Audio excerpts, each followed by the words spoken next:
하이리입니다. 여러분 혹시 지난 영상 보셨어요?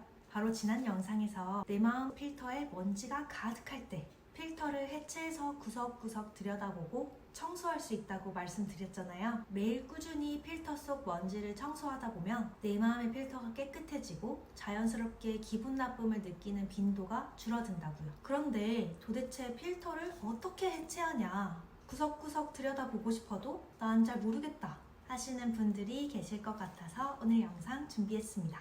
마음을 깨끗하게 정화하고 싶은 분들은 계속 함께 해주세요.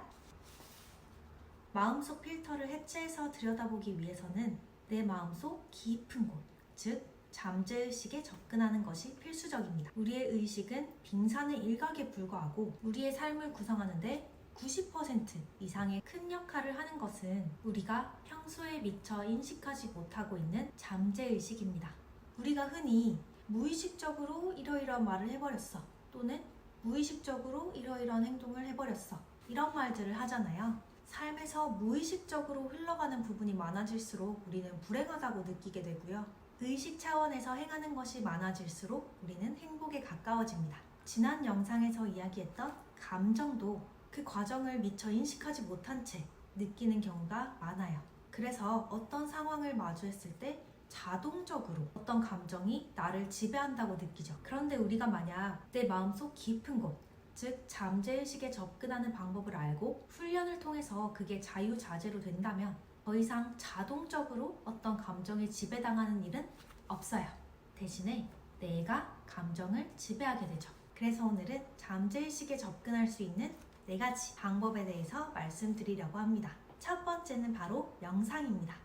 예전 영상에서도 소개해드린 적이 있는데 저는 지금 6년째 명상을 이어오고 있어요. 명상이 제 인생을 바꾸었다 라고 해도 과언이 아닐 정도로 명상을 통해 큰 변화를 맞이했고요. 오늘 말씀드리는 4가지 중에 딱 하나만 평생 해야 한다고 하면 전 고민 없이 명상을 택할 거예요. 그렇다고 여기서 나가시지 마시고요. 세계적인 CEO들도 한다는 그 명상은 우리가 잠재의식에 접근할 수 있는 가장 효과적인 방법입니다. 명상이 깊어질수록 우리의 뇌파는 베타파에서 알파파 또 세타파로 변해가고 평소에 활성화되지 않는 뇌의 부분이 활성화되기 시작합니다. 그렇게 잠재의식에 접근해 가다 보면 기억 속에서 잊혀졌던 아주 옛날 옛적의 기억이 떠오르기도 하고요. 가슴속 깊은 곳에 묻어두었던 감정이 다시 올라와 눈물이 나기도 또 화가 나기도 합니다.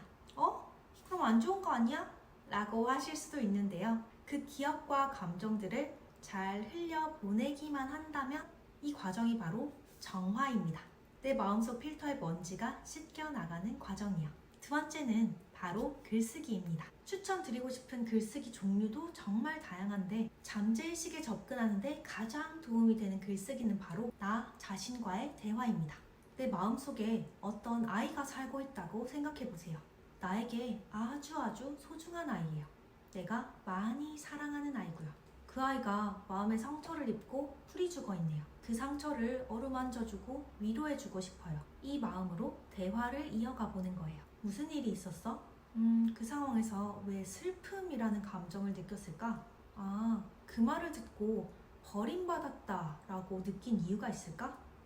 어린 시절에 어떤 경험과 오버랩되었구나. 어린 시절에 그 경험에 대해서 좀 더 자세히 이야기해 줄래? 그때 어떤 감정을 느꼈어? 그래서 지금 겪은 상황에 어릴 때의 기억까지 겹쳐져서 훨씬 더 큰 상처로 받아들여졌구나. 어린 시절에 그 경험과 관련된 사람들을 용서하고 그때의 너를 마음 깊이 안아줄 수 있겠니? 이런 식으로요. 이때 중요한 건 솔직함이에요. 가능한 한 최선을 다해 솔직하게 답해야 돼요. 간혹 일기에서조차 완전히 솔직해지지 못하는 사람들이 있는데 그건 내 마음의 치유, 내 마음의 필터 청소에는 전혀 도움이 안 돼요. 이때만큼은 완전히 솔직해지기로 약속해주세요. 세 번째는 매일 6번 이상 감정 들여다보기입니다. 감정은 내 인생의 나침반이라고 하잖아요. 내가 느끼는 감정을 잘 캐치할 줄 알아야 내 인생의 나침반으로서의 역할을 잘 할 수 있겠죠. 내 감정을 억누르는데 또 숨기는데 익숙해진 사람들은 지금 감정이 어떠세요? 라는 질문에 선뜻 대답하지 못하는 경우가 많아요. 이럴 때는 하루 중 몇 번씩 나에게 관심을 갖는 습관이 굉장히 큰 도움이 됩니다. 점점 더 내 마음과 친해지게 되고 깊이 있게 이해하게 돼요. 하루 중 6번 이상 스스로에게 지금 내 감정이 어떻지? 라고 물어보세요. 그리고 그 답을 카카오톡 나에게 보내기 창에 보내주세요. 이 과정을 반복하다 보면 자연스럽게 내 감정이 잘 느껴지고 그때부터 내 감정은 내 인생의 나침반 역할을 톡톡히 해줄 거예요. 마지막 4번째는 3번째와 이어서 하면 좋은 방법인데요. 내가 느끼는 감정의 기저에 깔린 욕구를 파악하는 거예요. 사람들에게는 4대 욕구가 있어요. 통제 욕구, 인정 욕구, 안전 욕구, 분리 욕구. 이렇게요. 통제 욕구는 말 그대로 주변 상황을 내 뜻대로 컨트롤하고자 하는 욕구를 말해요.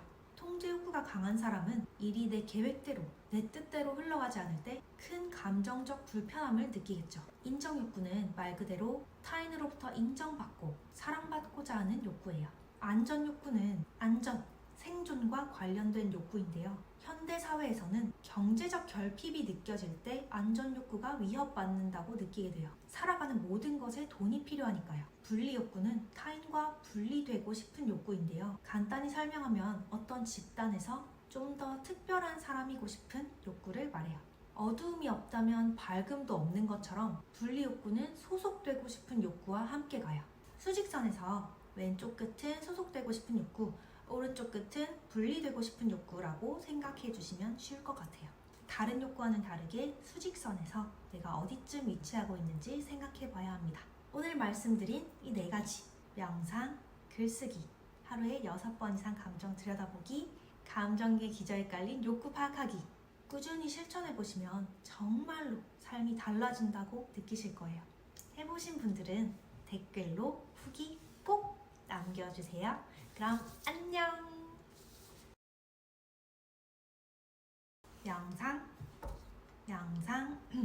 명상, 글쓰기 6번 이상 명상, 글쓰기 하루 6번 이상 감정 들여다보기 명상, 글쓰기 하루에 6번 이상 감정 들여다보기 감정의 기저에 깔린 욕구 파악하기